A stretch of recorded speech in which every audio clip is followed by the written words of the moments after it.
Horlama aslında çok genel bir tabir. Hem yeni doğandan itibaren her yaş grubunda görülebilen bir sorun.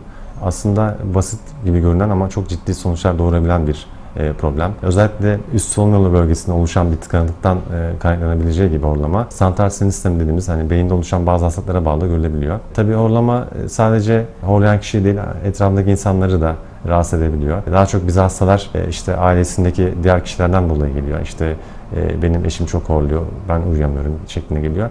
Aslında bir taraftan basit gibi görünen ama diğer taraftan hayati tehlike taşıyan bir sorun horlama. Horlama olan bir insanda kesinlikle bir üst solunum muayenesi gerekiyor. Özellikle çocuklarda ve yeni doğanlarda görülen genizleti, bademcik büyümesi ve alerjik hastalıklar sıklıkla horlama sebebi olabiliyor ki bunların tedavisi mümkün olan hastalıklar.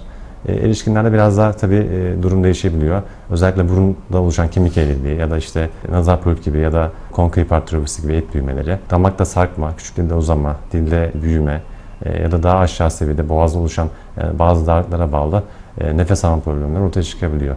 Tüm bu saydığım sebeplere bağlı oluşan horlama aslında kesin çözümü olan sebepler. Bir de tabii buna eşlik eden bazı faktörler de olabiliyor horlaması olan insanlarda. Sigara kullanımı, aşırı alkol tüketimi, kilo fazlalığı, özellikle çağımızın aslında en büyük sorunlarından birisi obezite.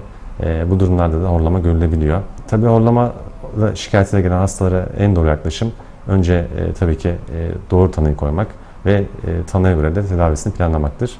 Bu noktada da ilk önce başvurulması gereken doktor tabii ki kulak burun boğaz ve baş burun cerrahisi uzmanları olmalıdır ki üst solunumdan oluşan darlıklara bağlı görülen horlamaların birçoğu tedavi edilebiliyor bu sayede ve aslında basit görünen bu horlama şikayeti tedavi edemediği durumlarda ileri seviyeye gelebiliyor ve kalp krizi gibi, ani ölüm gibi ciddi sorunlara yol açabiliyor.